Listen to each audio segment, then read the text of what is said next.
네, 오늘은 하나님의 말씀 마태복음 5장 1절부터 12절까지 본문을 해서 산상수훈 두 번째 내용을 우리가 함께 보도록 하겠습니다. 먼저 우리 함께 말씀을 합독하겠습니다.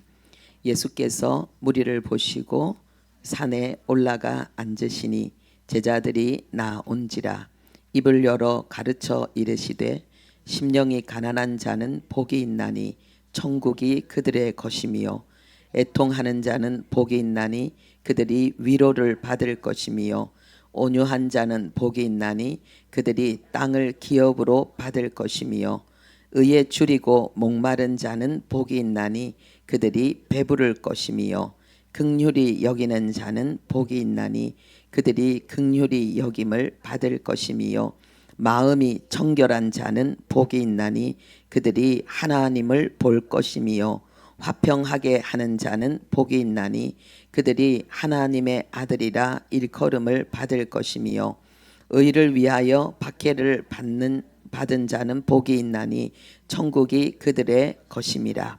나로 말미암아 너희를 욕하고 박해하고 거짓으로 너희를 거슬러 모든 악한 말을 할 때에는 너희에게 복이 있나니 기뻐하고 즐거워하라. 하늘에서 너희의 상이 큼이라. 너희 전에 있던 선지자들도 이같이 박해하였느니라. 아멘. 네, 이 산상 이 수훈의 말씀, 주님 오시는 그날까지 이 땅의 모든 교회가 반드시 명심해야 될 그 내용을 우리가 지금 살펴봅니다. 우리가 일반적으로 생각하는 그러한 복과는 전혀 다른 개념의 복을 말씀하고 있고 그것은 현세뿐만 아니라 내세와 연결되어져 있는 그런 말씀을 지금 하나님께서 하고 계십니다. 오늘은 애통함으로 받는 하늘의 위로라는 제목으로 이 애통하는 자에게 하나님이 주시는 복을 함께 나누기를 원합니다. 애통이 뭔지 그리고 애통하는 자에게 어떤 위로를 주시는지. 근데 왜 우리가 꼭 이런 위로는 좋지만 이런 애통을 받아야 되는가? 하나님이 먼저 그 고통, 그 고난, 애통의 길을 걸어가셨습니다. 그래서 우리가 하나님의 자녀로 산다는 것은 바로 하나님이 먼저 우리에게 보여주시고 먼저 걸어가신 그 길을 따라가는, 그래서 하나님이 원하시는 거룩한 고난과 그로 인한 애통, 이것이 우리에게 요구되어지고 있다는 것을 확인해야 되겠습니다. 그런데 이것이 왜 복인가? 이로 인하여서 하나님이 우리에게 주시는 위로가, 하나님의 위로가 너무나도 크고 그것이 대단한 것이기 때문에 우리가 이 세상에 우리의 노력과 수고, 물질, 우리의 재능으로 취할 수 있는 것이 많이 있습니다. 그러나 하나님이 우리를 위로하셔서 우리에게 주시는 것은 그것과 비교할 수 없습니다. 그에 비교할 수 없습니다. 그야말로 마른 이파리처럼 그렇게 쇠하여지는 것이거든요. 그래서 오늘 이 말씀을 통해서 진짜 예수 믿는다는 게 무엇이고 예수 믿는 자의 삶이 무엇인지, 그들에게 하나님이 주시는 특혜가 무엇인지 우리 영혼에 깊이 새겨지고 여러분들에게 큰 위로가 되기를 바랍니다. 그리고 큰 정말 그 수많은 문제에 대한 완전한 그런 해답이 되기를 바랍니다. 먼저 애통과 위로에 대해서 우리가 그 의미를 한번 살펴볼 텐데요. 이 애통이라는 말은 헬라어로 펜데오입니다. 이것은 지금 현재 우리가 겪는 그 슬픔을 이야기합니다. 현재입니다. 그리고 이게 복수로 되어 있습니다. 문법에는요. 이건 뭐냐 하면은 그냥 작은 애통이 아니고 아주 강력한 그러한 애통을 이야기하는 것입니다. 이게 이제 슬픔에 대한 이야기인데 어느 정도의 슬픔이냐? 죽은 자를 위한 슬픔입니다. 이게 죽었다는 말은 완전히 단절됐다는 이야기거든요. 이제 제가 그 가족의 죽음을 통해서 죽음을 깊이 생각한 게 뭐냐면은 그는 이 땅에 없다. 그는 이 지구상에 존재하지 않는다. 내가 이 땅을 떠나는 그날까지 절대로 다시 만날 수 없다. 손을 잡을 수도 없다. 그는 나에게 올 수 없고 오직 내가 그에게 갈 수밖에 없다. 이게 죽음이었습니다. 겪어보기 전에는 이 죽음의 의미가 그렇게 절절하게 와닿지 않았던 것 같아요. 그리고 그 진짜 사랑하는 사람, 절대로 죽으면 안 되는 사람, 그의 죽음이 나의 죽음처럼 느껴지는, 그래서 그의 생명과 나의 생명이 하나인 것 같은 그러한 존재가 죽었을 때 이게 죽음이구나 라는 것을 느낄 수 있었습니다. 저는 자식을 먼저 보냈기 때문에 이거를 생각할 수 있었습니다. 그래서 그는 내게 올 수 없기 때문에 내가 그에게 갈 수밖에 없기 때문에 하나님께서 이 땅에 오신 것입니다. 네, 죽은 우리를 살리기 위해서 하나님께서 이 땅에 오셔서 우리에게 십자가와 부활의 진리를 주신 거죠. 그 슬픔이죠, 이거는. 그런데 하나님의 자녀에게 내가 예수를 믿음으로 말미암아 하나님의 생명이 내 안에 있음으로 말미암아 하나님께서 이런 슬픔을 주신다는 거예요. 이게 무슨 복이 되는가? 그리고 우리의 삶 속에 어떤 불행과 재앙으로 말미암아서 우리가 울부짖게 되는 이 애통을 이야기합니다. 여기서 불행과 재앙이란 말은 내가 해결할 수 없는 문제, 그런데 내 삶의 치명적인 파멸을 가져오는 그러한 문제, 지금까지 내가 소중히 여겼고 내가 누렸고 내가 힘들어서 쌓았던 모든 것이 다 사라지는, 그것이 물거품이 되는 그러한 불행, 그러한 재앙으로 인한 울부짖음, 이게 하나님의 복을 받은 자에게 나타나는 이 애통이라는 거예요. 울부짖는 거예요. 누가 울부짖고 싶겠습니까? 그죠?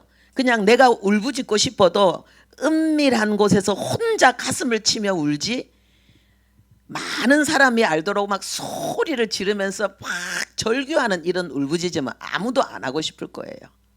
그런데 그런 울부짖음을 하게 만든다는 거예요.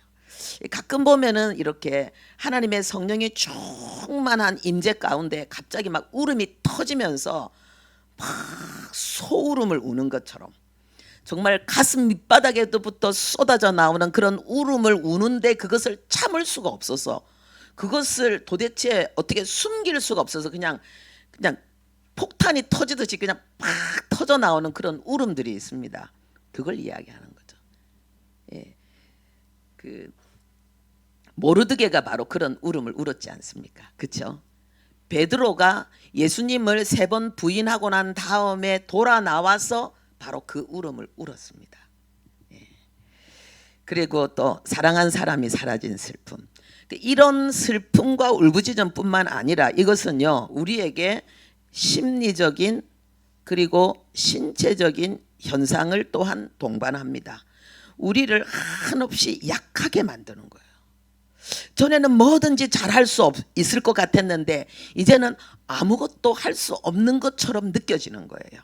그리고 끝없이 해답이 없는 고뇌, 번뇌를 하게 만드는 거예요. 근데 가슴은 두근두근 왜요?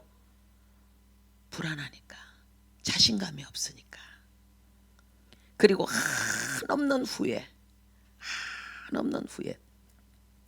우리가 후회를 다 나쁘게 생각할 것이 아니고 이렇게 후회와 반성이 아주 강렬한 만큼 우리는 변화될 수 있는 거죠. 그래서 우리에게 후회하고 그 후회로 인해서 새로운 삶을 살 수 있는 시간이 주어진다는 것은 행운입니다. 만약에 우리가 후회는 하는데 내가 후회한 것을 다시 살아볼 수 있는, 살아낼 수 있는 기회가 없는 후회, 정말 그거는 절망이죠. 그런 시간들이 우리에게 안 오기를 바랍니다.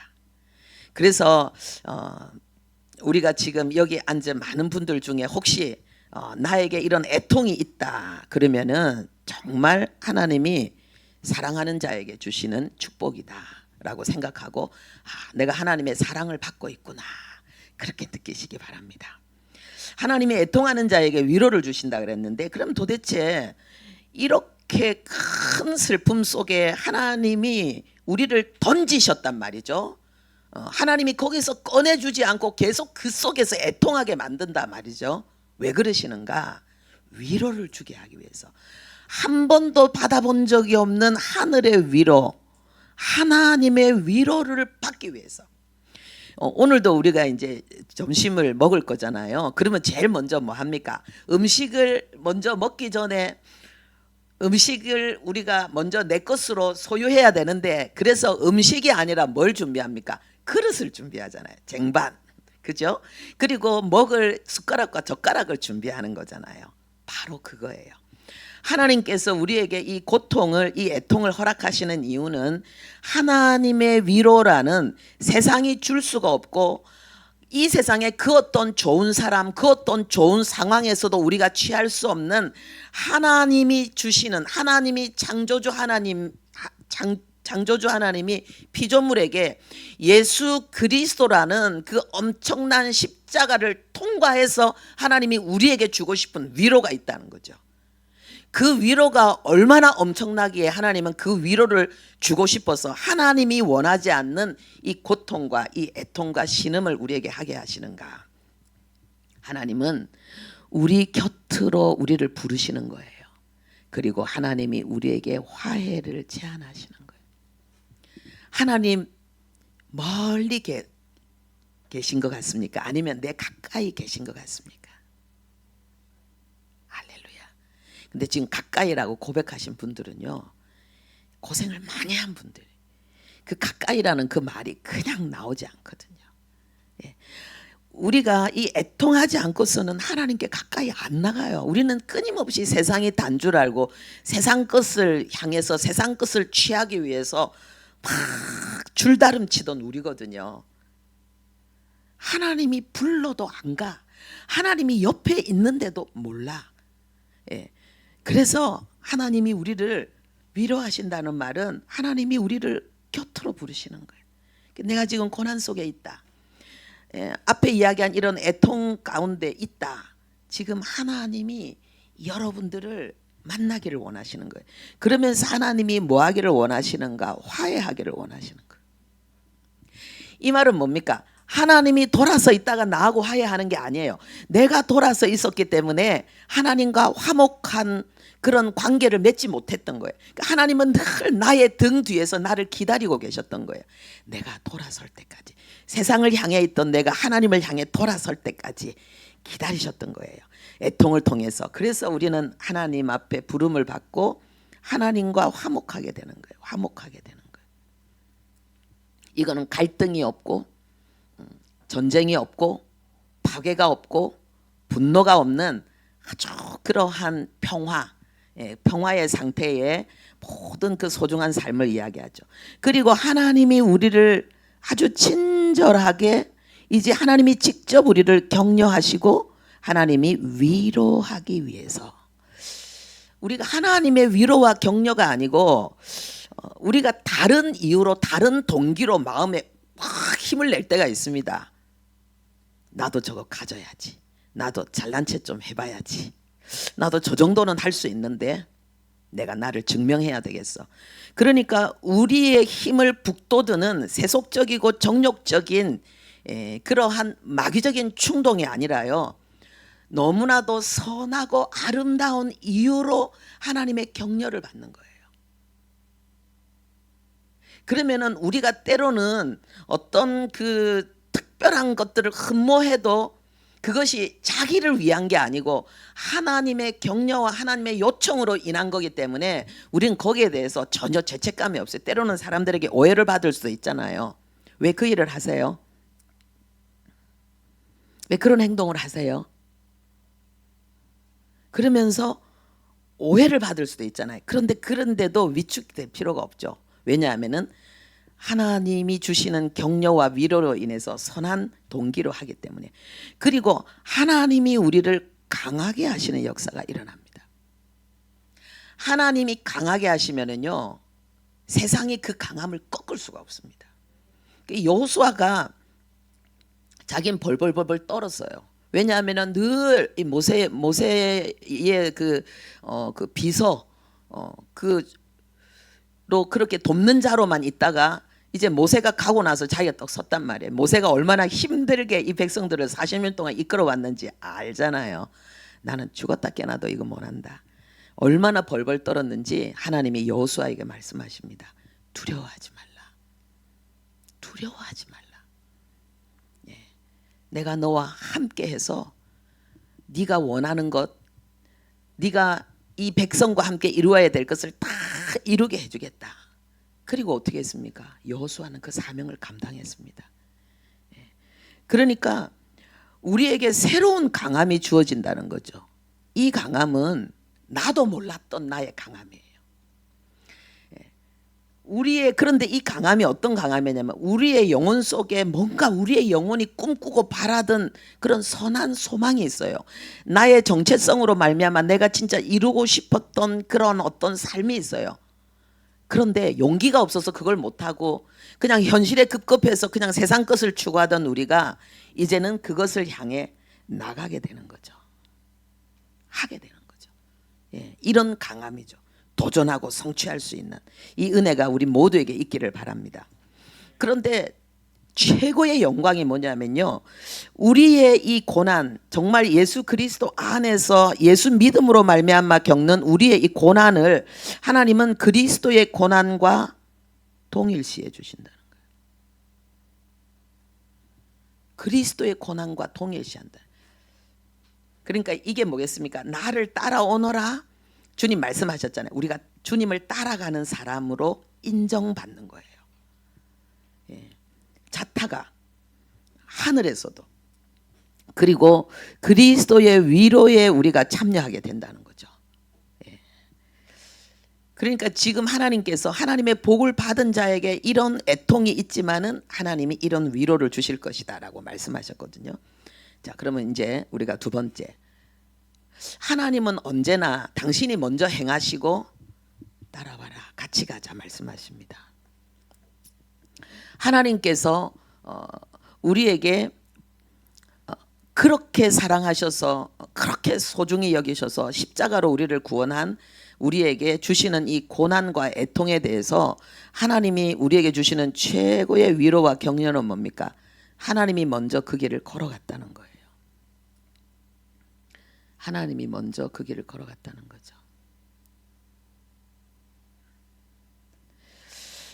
예수님께서 그 복음을 이제 완성하시는 그 십자가 지는 그 순간이 오기 전에 뭐 하셨는가? 예수님은 기도로 준비하셨습니다.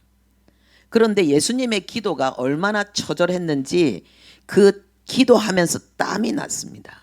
여러분, 기도하면서 땀 흘려 본 적 있습니까?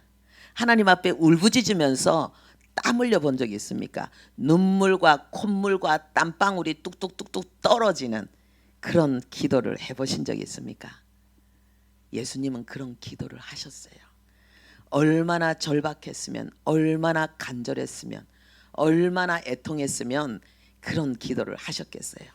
그런데 땀을 넘어서서 예수님의 땀이 벌건 핏방울처럼 됐다는 거죠. 예, 실제로 의학적으로 너무 사람이 간절하다 보면은 몸에 이런 현상이 일어난다고 합니다.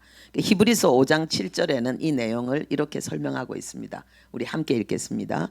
죽음에서 능히 구원하실 이에게 심한 통곡과 눈물로 간구와 소원을 올렸고, 죽음에서 능히 구원하실 이에게, 그러니까 이 히브리서 5장 7절은 예수님의 이 기도 내용을 좀 더 자세히 설명하고 있는 거죠. 여기에서 심한 통곡이라 그랬는데 이 통곡은요, 외침과 부르짖음을 이야기하는 거예요. 소리쳐서 울부짖었다는 거예요. 제자들이 들었겠죠. 돌을 던질 만한 위치에 제자들이 있었거든요. 예. 그렇기 때문에 이 울부짖는 소리를 다 들었을 거예요. 아니, 신이 인간을 위해서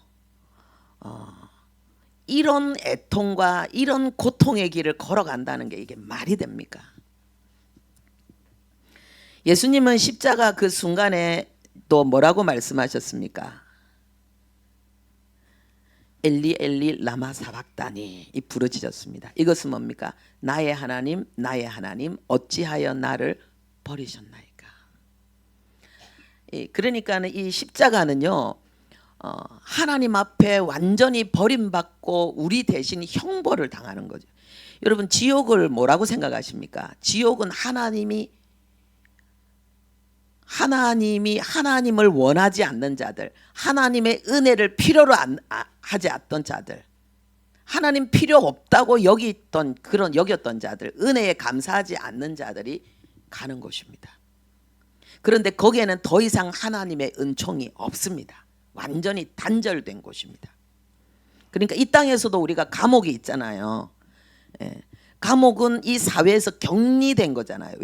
본인이 원해서 나 이번에는 감옥 체험 한번 하고 싶어. 난 감옥으로 여행 가고 싶어. 이래서 가는 사람 없잖아요. 그렇죠? 격리된 거예요. 왜요?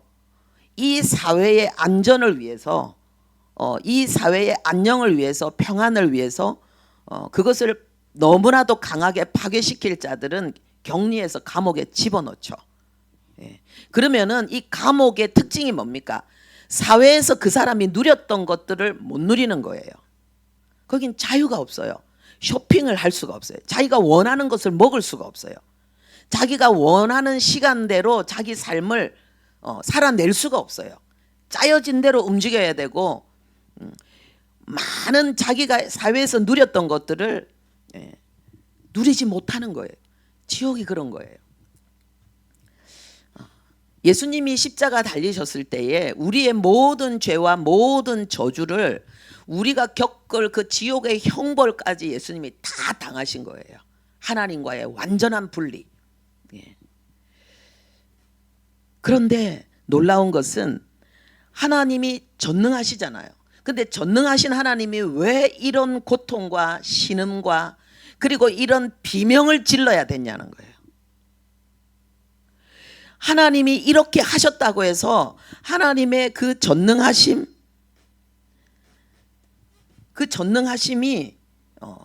부인되어지고 이것이 전혀 기스가 나는 게 아니에요. 오히려 하나님의 전능하심과 그리고 하나님의 이 고난과 애통이 진정한 기독교 신앙의 핵심이라는 거예요. 이게 기독교 신앙의 핵심이라는 거예요. 세상에 어느 종교가 어느 신이 자기의 백성을 위해서 자기의 피조물을 위해서 이런 애통, 이런 고통, 이런 수치, 이 절규와 같은 비명을 지르는 이 울부짖음의 길을 걸어갔냐는 거예요. 그런 예가 없어요. 이것은 곧 무엇을 이야기하는가? 하나님의 능력이 비인격의 단순한 파워가 아니라는 거예요. 이것은 자신을 희생한 인격이 수반된 능력이라는 거예요. 선하신 능력이라는 거예요.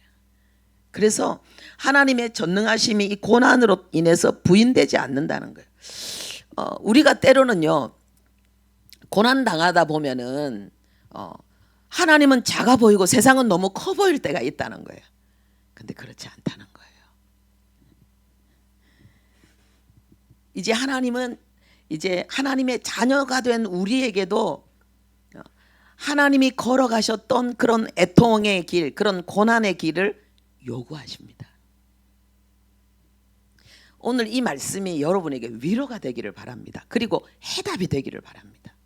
우리는 예수 믿고 뭐든지 좋은 건 누리고 잘 되는 건 누리고 내가 좀 더 좋아지고 내가 좀 더 나은 삶을 살고 내가 좀 더 훌륭하고 좀 더 선한 사람이 되는 것이 내가 하나님 앞에 받은 은혜의 목적이라고 생각합니다. 그것은 종교입니다.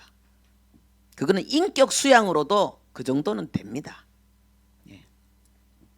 예수님께서 십자가 지실 때에 예수님을 희롱하고 예수님을 비난하고 침뱉고 두드러 패면서 신성 모독한 자는 이렇게 죽어야 되라고 소리치고 외쳤던 군중들도 있었지만은요, 이건 아닌데 예수님 가까이에서 울부짖으며 예수님을 따라가는 사람들도 있었습니다. 그들은 정말 주님의 제자들이죠. 은혜를 맛본 자들이죠. 온 세상이 예수님을 부정하는데 그들은 예수님을 부정하지 않았습니다. 소수지만, 그런데 왜 주님을 사랑하는데 왜 주님을 위해서 우리는 아무것도 할 수가 없는가? 이분이 진짜 메시아고 그리스도인데 왜 이 길을 걸어가야 되며 우리는 주님을 위해서 아무것도 해줄 수 있는 게 없는가? 울부짖었어요. 그럼 얼마나 고마운 사람이에요, 그렇죠? 그런데 예수님이 그들에게 이런 말씀을 하셨습니다. 나를 위해서 울지 말고 너와 네 자녀를 위해서 울어라.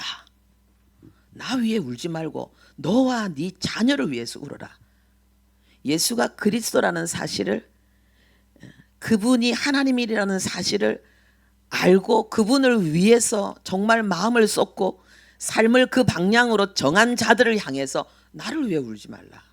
너와 네 자녀를 위해서 울어라. 이건 뭐겠습니까?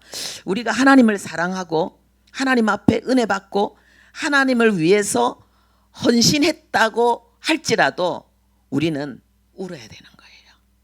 나를 위해서, 그럴수록 더욱더 나를 위해서, 그리고 우리에게 맡긴 자녀를 위해서, 소중한 사람들을 위해서 우리는 울어야 되는 거예요. 왜요? 그리스도의 남은 고난을 내 육체에 채우고 그리스도께서 이루신 완성하신 그 복음을 이제는 아직도 세상을 향해서 우리가 펼쳐내야 된 그 사명을 이루기 위해서 우리는 뭐 해야 돼요? 우리도 십자가의 길을 걸어가야 되기 때문에 우리는 울어야 되는 거예요. 제가 지금 성경을 이야기하고 있습니다. 이 말씀은 여러분에게 위로가 됩니다. 제가 지금 적잖은 고난을 지금 당하고 있잖아요. 아시는 분들 알잖아요. 근데 제가 왜 이렇게 하나님 앞에 노래하고 춤추고 외칠 수 있는가? 복음 때문에. 복음 때문이에요. 복음이 나를 살리는 거예요. 지금 만약에 여러분의 삶이 힘들고 어렵다면은 복음이 여러분을 먼저 살릴 거예요. 그러니까 하나님은 우리가 문제를 해결해 달라고 주님 앞에 나와 울부짖을 때에 직접 문제를 해결하는 것이 아니라 말씀을 주시는 거예요. 복음을 주시는 거예요. 그럼 내가 변화되어지는 거예요. 내 마음이 그 환경과 상황을, 지옥 같은 환경과 상황이라 할지라도 나는 천국이 되는 거예요. 그리고는 그 환경도 천국으로 바뀌는 거예요. 이게 순서예요. 예. 울라는 이 말씀이 위로가 되기를 바랍니다. 내가 못나서 우는 게 아니구나. 내가 문제가 많아서 우는 게 아니구나. 나는 복이 없어서 우는 게 아니구나. 내가 하나님 앞에 복을 받아서 우는구나. 하나님이 지상 성도에게 주신 근본 사명이 있습니다, 여러분. 우리가 은사 받아가지고요, 우리가 직분 받아서 하나님 앞에 이 모양 저 모양으로 쓰임 받지만은, 그런데 우리 모두가 하나님 앞에서 내가 구원받은 하나님의 자녀라면은 이루어야 될 근본 사명이 있습니다. 우리 함께 하겠습니다. 시작. 그리스도를 죽은 자 가운데서 살리심 같이 우리로 또한 새 생명 가운데서 행하게 하려 함이라. 새 생명 가운데서 사는 거예요. 새 생명은 뭡니까? 우리의 영혼 속에 임하신 하나님의 말씀, 우리의 영혼 속에 내주하신 성령님, 말씀이신, 그리고 말씀의 성취자이신 예수님이잖아요. 말씀이신 예수님이잖아요. 그리고 성령도 진리의 성령이잖아요. 말씀이 내 안에 있다는 것은 예수님이 내 안에 있는 거고 성령님 내 안에 계신 거예요. 그리고 성령님을 통해서, 말씀을 통해서 성부 하나님이 내 안에 계신 건데, 이제는 뭐 해야 되느냐? 그 가운데서 행해야 되는 거예요. 내가 무엇을 하느냐, 무엇을 많이 하느냐, 무엇을 잘하느냐가 아니라 내가 지금 그 생명 가운데서 이 일을 하느냐는 거예요. 내가 지금 복음 안에서, 내가 지금 예수 안에서 지금 이 시간을 보내고 있냐는 거예요. 이게 중요한 거라는 거예요. 우느냐 웃느냐 이게 중요한 게 아니라는 거예요. 가졌느냐 가지지 않았느냐 이게 중요한 게 아니라는 거예요. 그보다 더 중요한 건 내가 지금 예수 안에서 울고 있는가, 예수 안에서 웃고 있는가, 예수 안에서 가지고 있는가, 내가 없지만은 예수 안에 있는가, 이게 더 중요하다는 거죠.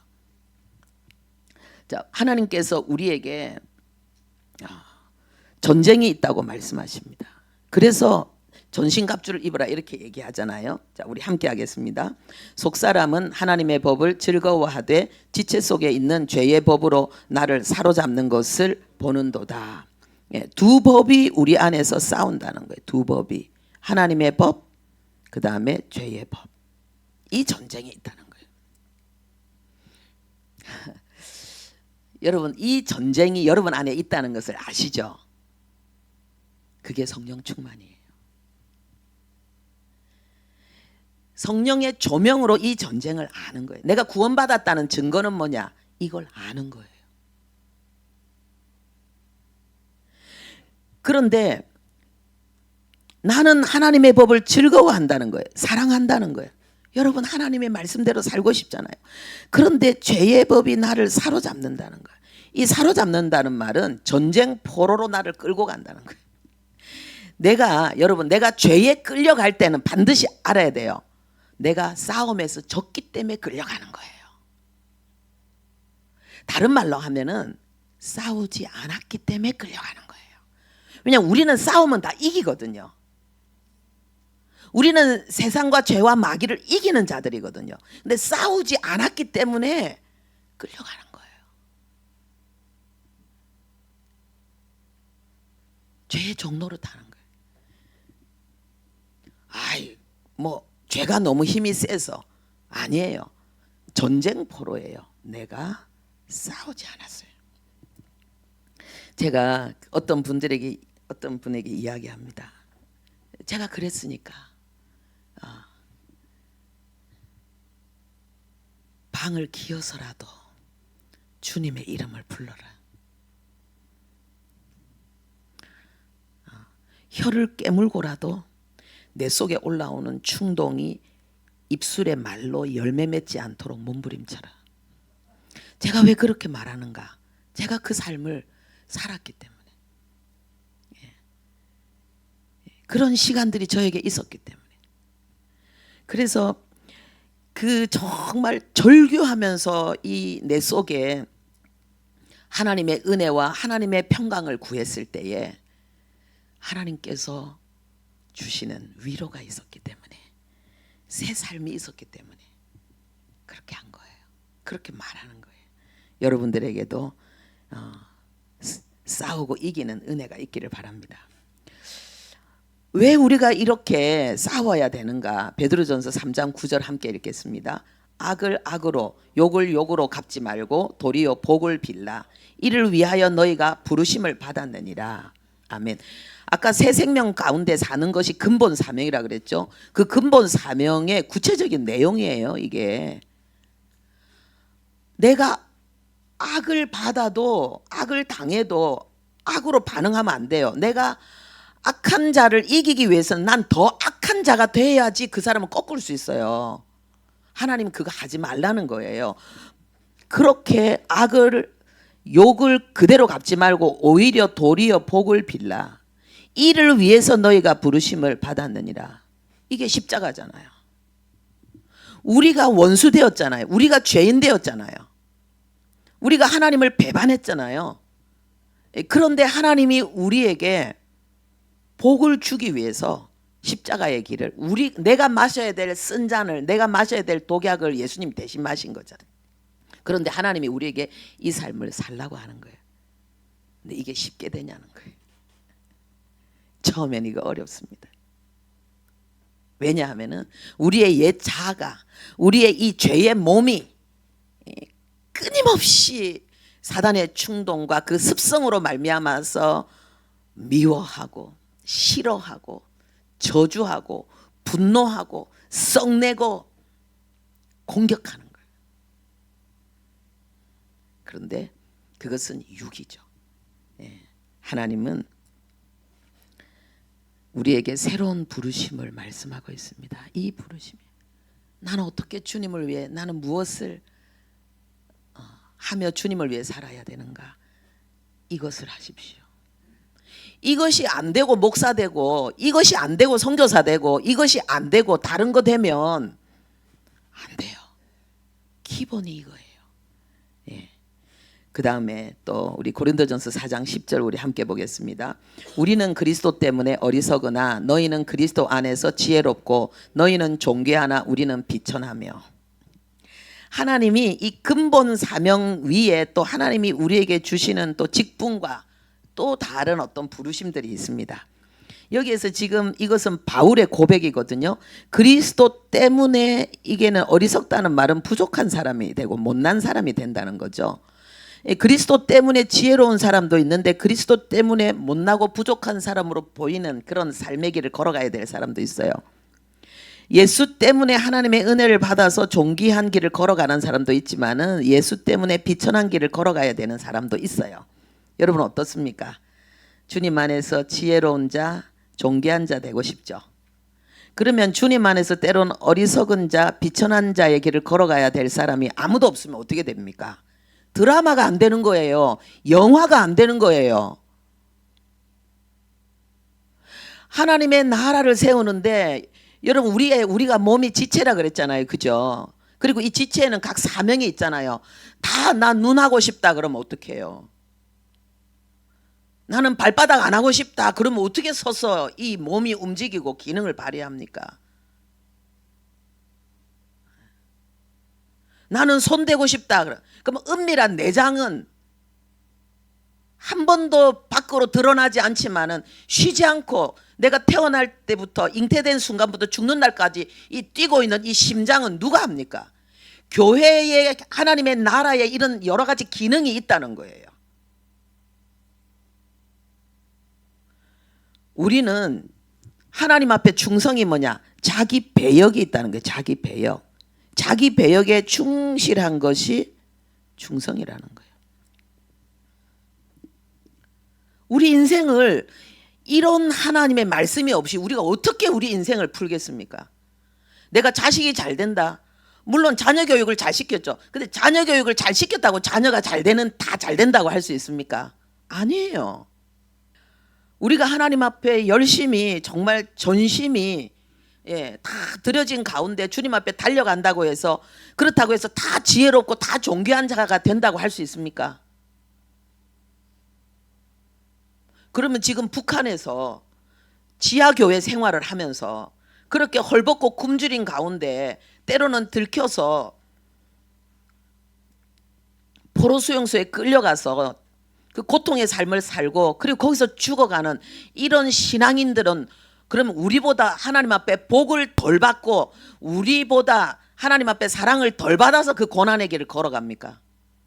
우리는 더 나아서 우리는 더 하나님 앞에 이뻐서 이 자유 대한민국에서 신앙의 자유를 누리면서 이렇게 마음껏 예배하고 노래하고 춤추는 이 삶을 우리는 살고 있습니까?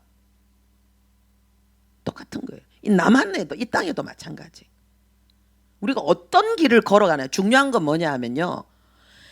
이 근본 사명 있잖아요. 앞에 이야기한 거. 이게 중요한 거예요. 생명 가운데 행하고 하나님의 말씀대로 악을 악으로 갚지 않고 오히려 복을 빌고 오히려 축복하고 이런 은혜가 우리에게 있기를 바랍니다. 내 속에 하나님의 나라. 그러면서 하나님 우리에게 말씀하시죠. 육신의 생각이 있다는 거예요. 그리고 영의 생각이 있다는 거예요. 육신의 생각을 계속 따라가면 사망이 온다는 거예요. 망한다는 거예요. 예수 믿는 사람, 그럼 이거는 멸망까지는 얘기하지 않는가? 이 세상의 멸망과 내세의 멸망을 다 포함하고 있습니다. 이 사망은요. 다 포함하고 있습니다. 그래서 하나님께서 어떻게 합니까? 이 길로 가지 못하도록 하나님의 백성들은 하나님께서 강하게 붙드십니다. 절대로 이 길로 못 가도록 하나님의 자녀에게는 세상에 없는 시련과 고난이 있습니다. 영의 생각은 우리에게 생명과 평안을 준다고 했습니다. 할렐루야. 그러니까 이 베드로도 예수님께 사탄아 물러가라. 네가 나를 망하게 한다. 네가 하나님의 나라를 무너뜨리는 자구나. 네가 어떻게 하나님의 일을 생각하지 않고 네가 사람의 일을 생각하느냐. 지금 이거죠. 우리가 눈에 보이는 게 뭐 잘되고 뭐 이런 거 자꾸 생각하는 거, 이게 뭡니까? 현세적인 축복, 이런 것들을 우리는 기복이라 그러고 그것이 육신의 생각이란 말이에요. 영의 생각은 뭐냐?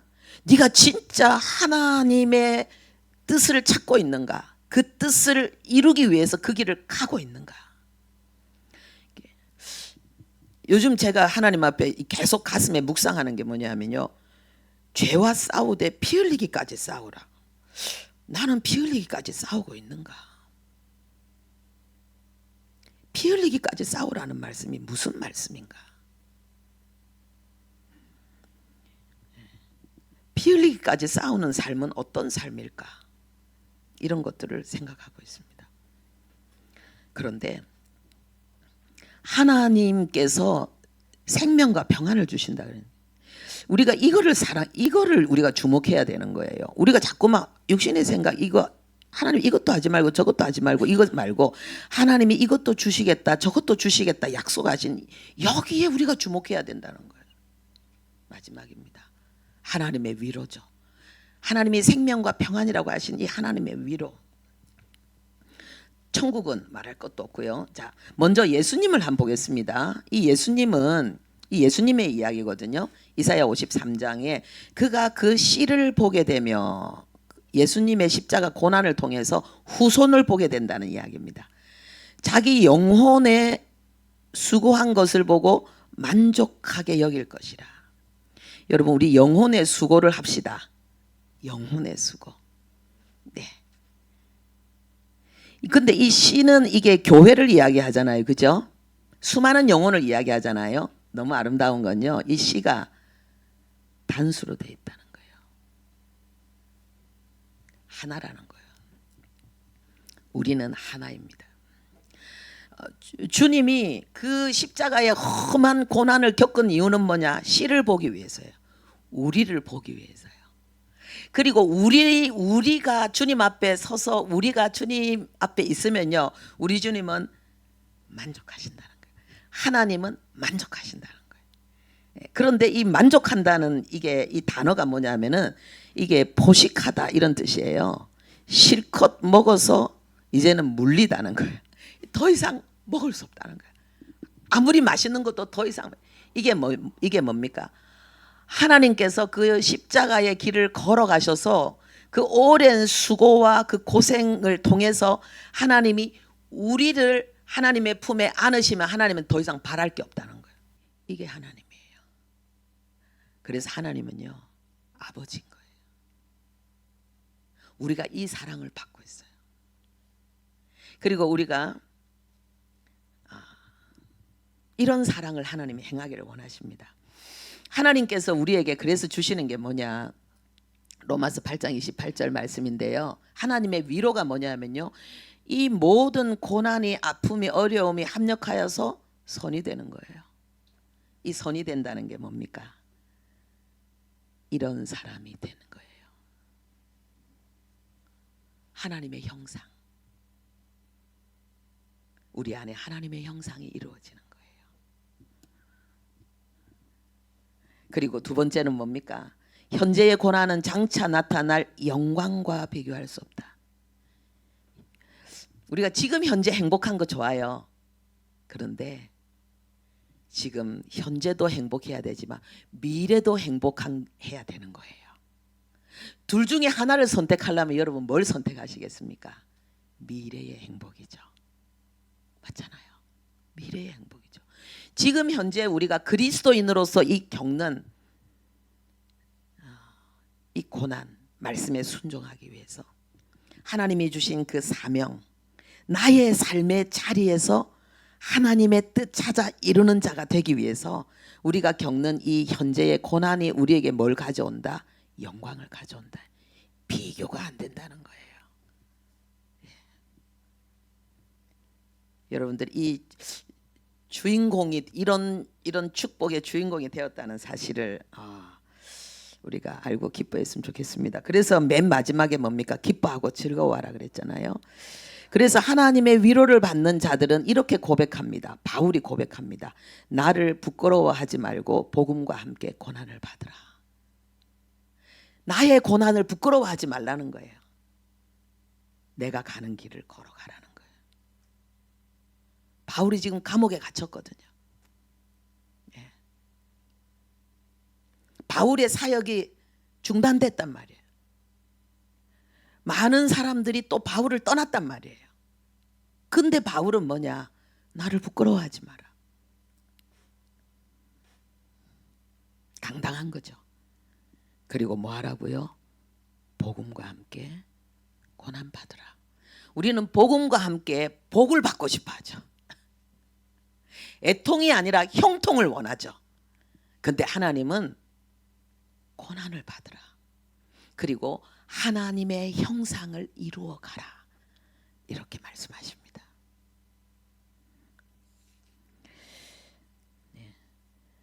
우리 주님의 고난이 주님의 전능하심을 부인하는 그러한 흠이 되지 않았습니다. 오히려 하나님은 자신의 그 정의를 스스로 실현하기 위해서 자신을 희생하는 진정한 하나님의 의와 하나님의 영광이었습니다.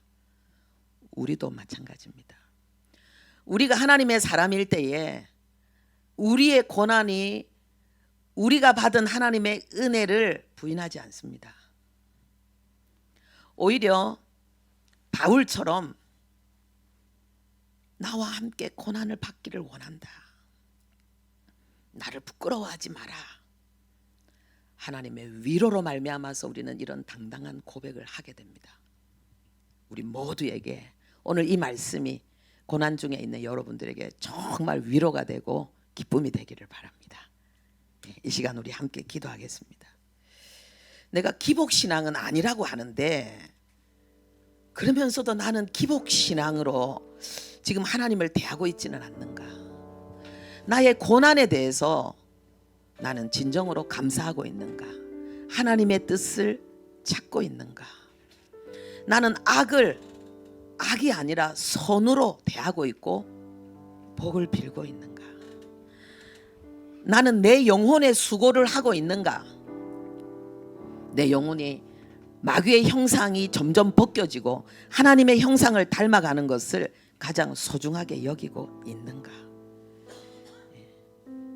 이 땅의 위로, 잠깐 부분적인 일시적인 순간적인 땅의 위로를 위해서 하나님의 위로를 외면하고 있지는 않는가?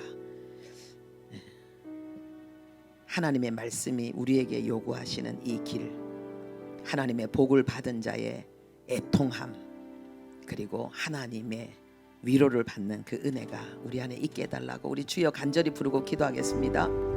주여!